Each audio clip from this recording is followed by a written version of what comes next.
आज pension welfare association इकाई खंड ग्रामीण व शहरी चंबा की मासिक बैठक आयोजित की गई। इस बैठक की अध्यक्षता प्रधान श्री लेखराज ठाकुर ने की। बैठक का मुख्य केंद्र बिंदु पेंशनर्स की वे लंबित मांगे थीं, जो पिछले कई वर्षों से अटकी हुई हैं। बैठक में ये मुद्दा प्रमुखता से उठा कि जनवरी 2016 से जनवरी 2022 के बीच सेवानिवृत्त हुए कर्मचारियों को अभी तक ग्रेच्युटी, लीव इनकैशमेंट और कम्यूटेशन की अदायगी नहीं की गई है।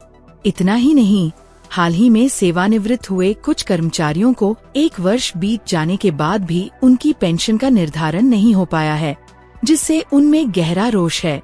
इन सभी मुद्दों को लेकर संयुक्त संघर्ष समिति के अध्यक्ष सुरेश ठाकुर के नेतृत्व में विधानसभा सत्र के दौरान धर्मशाला में धरना प्रदर्शन, घेराव और आक्रोश रैली भी निकाली गई थी।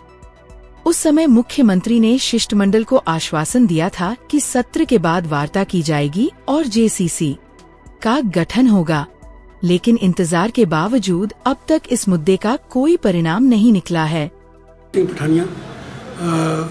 पेंशनर वेलफेयर एसोसिएशन का खंड चंबा का जनरल सेक्रेटरी हूँ।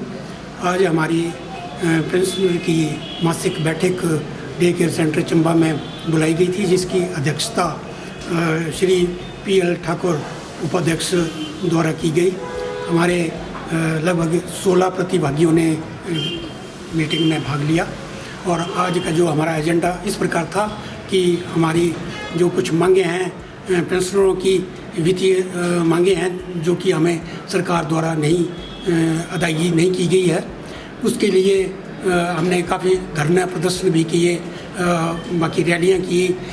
उपायुक्त महोदय के द्वारा मुख्यमंत्री महोदय को ज्ञापन सौंपा, जिसमें हमारी 14 सूत्रीय मांगें प्रेषित की गई हैं और धर्मशाला में भी हमारी संयुक्त संघर्ष समिति की बैठक सुरेश ठाकुर की अध्यक्षता में की गई। उसके बाद जिला स्तर पर चंबा में भी हमारी 16 जनवरी 2026 को भारी वर्षा के बावजूद भी यहाँ पर लगभग 500 हमारे पेंशनर एकत्रित हुए छाता लेकर के, और यहाँ पर भी रैली निकाली गई शहर में। और हमारा जो था विरोध रैली जो थी वो हमारे उपायुक्त महोदय के कार्यालय में जा कर के उनको अपनी हमने 14 सूत्री मांग जो थी वो मुख्यमंत्री महोदय को प्रेषित की गई।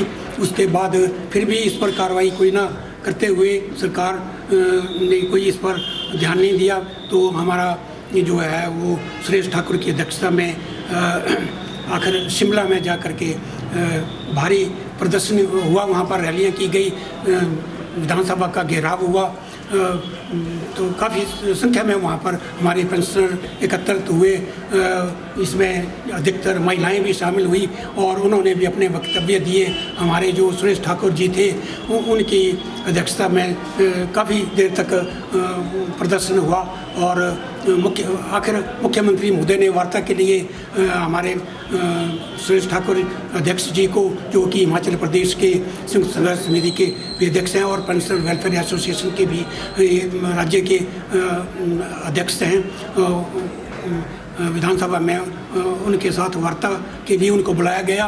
तो मुख्यमंत्री से आग्रह किया कि हमारी जो वित्तीय मांगे हैं, जिसमें हमारा ग्रेच्युटी है, लीव इनकैशमेंट है, कंप्यूटेशन है और 15% DA जो हमारा अभी तक देय है, DA का एरर है, वो कोई हमें उसकी अदायगी नहीं की गई है। बाकी हमारे जो दूसरे चिकित्सा भत्ते हैं जो कि 3 साल से रुके पड़े हैं कार्यालय में, उनका भी भुगतान नहीं किया गया है।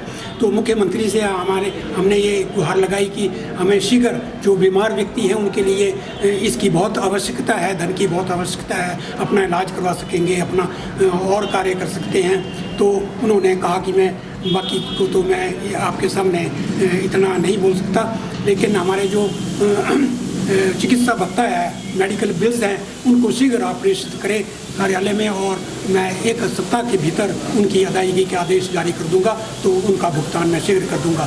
फिर भी बाद में जब मुख्यमंत्री महोदय को बाकी जितने भी लाभ थे हमारे, उनके बारे में उन्हें कोई उन्होंने आश्वासन नहीं दिया। आकर फिर जो है हमारी दोबारा वो 15 अप्रैल के समय पर जब किन्नौर में हिमाचल दिवस मनाया गया तो मुख्यमंत्री महोदय ने वहाँ पर हमारे केवल चतुर्थ श्रेणी कर्मचारियों के लिए जो थे उनके ग्रेच्युटी, लीव इनकैशमेंट और कंप्यूटेशन और आर्थिक मामले जो है उनको निपटाने के आदेश भी जारी कर दिए हैं। शायद उनके खाते में अब वो सारे लाभ पहुँच गए हैं उनको। तो ये सारा जो है इसका श्रेय जो है हमारे मतलब नेताओं को या हमारे पेंशनरों को जाता है कि हमने सरकार का विरोध किया और ये जो इतनी हमें सफलता मिल सकी है। धन्यवाद।